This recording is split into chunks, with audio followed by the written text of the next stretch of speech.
Hello, Darren. My name is Sean Everett. I am the website analysis expert over at Zucor Marketing. Thank you so much for talking with Eric. He sent your website over to me for analysis, so I'm not going to waste another minute. Let's get right into it. First off, you have a beautiful website. It truly is. And it's interactive, it's colorful, it has everything you could want in it, customer testimonials, all sorts of wonderful things that are great and that I have only marginal interest in because a beautiful website is designed so that somebody gets here and begins clicking and starts to ask you questions and ask for estimates. But getting them here is what I am interested in. And getting them here is the result of what is actually inside your website already and might need to have some adjustment.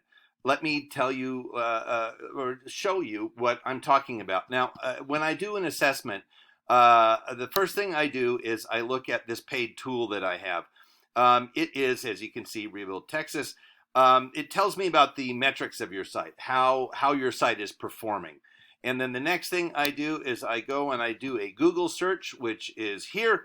And at this point, I need to tell you a little bit about how Google operates. Google has an algorithm that decides the order of absolutely everything that happens on its site, which comes first, which comes second. And that algorithm has several I don't know, needs that must be satisfied, let's say. And we know what those needs are. It's not unknown. It's not like Google has kept those hidden. It's pretty clear what those are, and especially those in my end of the business. So, what needs to happen is that those certain needs need to be satisfied in order to get a higher ranking, as it were. And it's not ranking like better or worse, just ranking like first, second, third. So the first thing we come across are paid ones. Recently, Google has started to accept people who aren't necessarily attached to a website. They can pay to be up there on top.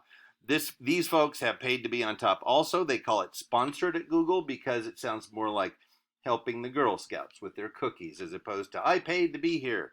Now, the next thing that you find is what they call businesses, but what we in the industry call the map pack. Now, the map pack are, of course, that's attached to this map over here. Nothing special about that name.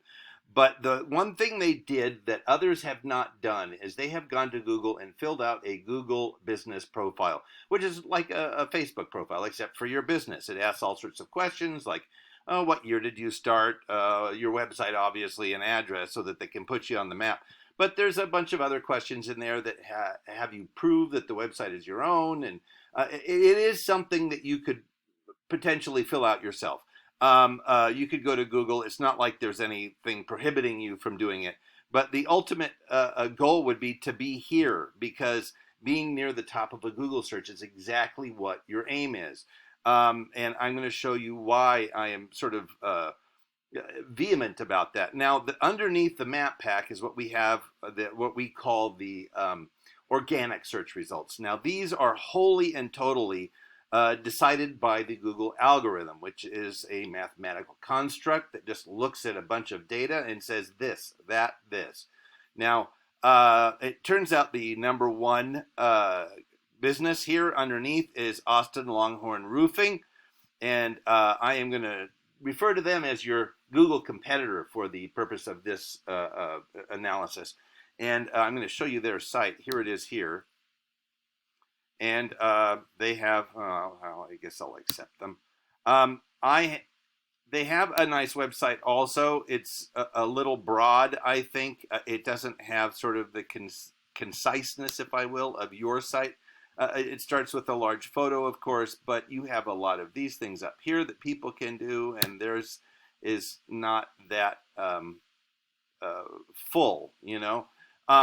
So one compared to another isn't really of that much interest again to me because that's an aesthetic thing that I don't. But here, let me do something first to show you exactly what I'm talking about. Now, I'm going to take your website and I am going to, oh, come on. Ha ha! Computers. Can't live with them. Can't live with them. I'm going to select all. There we go. Copy and paste your website, your homepage, into this word counter, you have 2,459 words, which is awesome, which is like better than most companies that I do this for. Now I'm going to do the same, excuse me, for Longhorn Roofing. Select all, copy and paste. And they have 1,256 words. Now, it's not a simple question of how many words wins, because if that were the case, you would absolutely win. You win by double in this case. Google wants you to have 1,500 words at a minimum in order for your site to be considered eligible to be on their good list. But obviously, a lot of people have less than that, and so that rises the lesser ones to the top. Google is very concerned about who they, who they share with their search customers. They don't want just anyone. They want somebody who has put the time and effort into their website. And so they have a list of words, which we will call keywords, which everybody calls keywords, including them. And you have 1,200 keywords on your website, which is, again, awesome. And much better than most people that I come across. Now, keywords are essentially the words that are used in your industry, used in your region. So city names, roof, gable, gutters, those sorts of things, all the words that are part of your industry.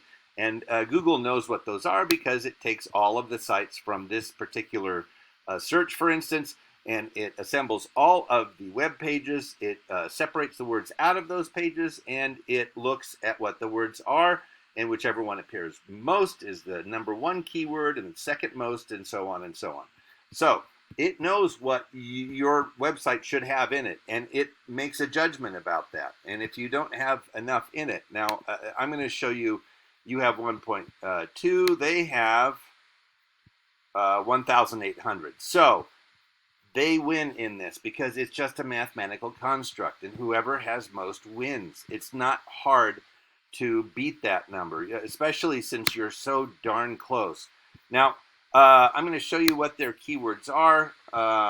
Longest lasting metal roof, metal roof like shingles. There was something about damage here.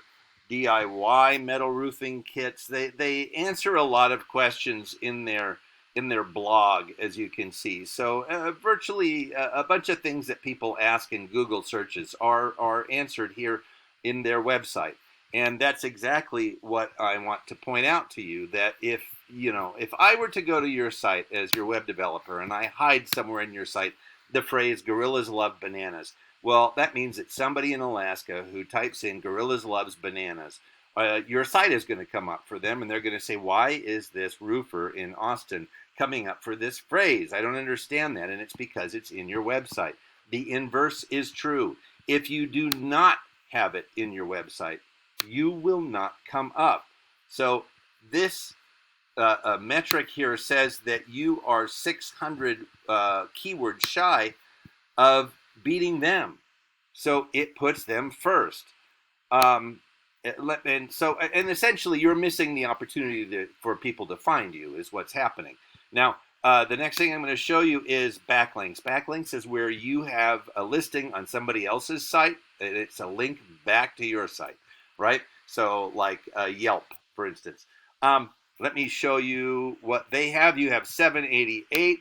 Longhorn has 1,400. So they're double what you have in the backlink arena. Let me describe this to you. Here are their sites. I can show you them because of this paid tool that I have. They're on MapQuest. They're on Expertise.com, Yellow Pages, Super Pages, blah, blah, blah, blah, blah.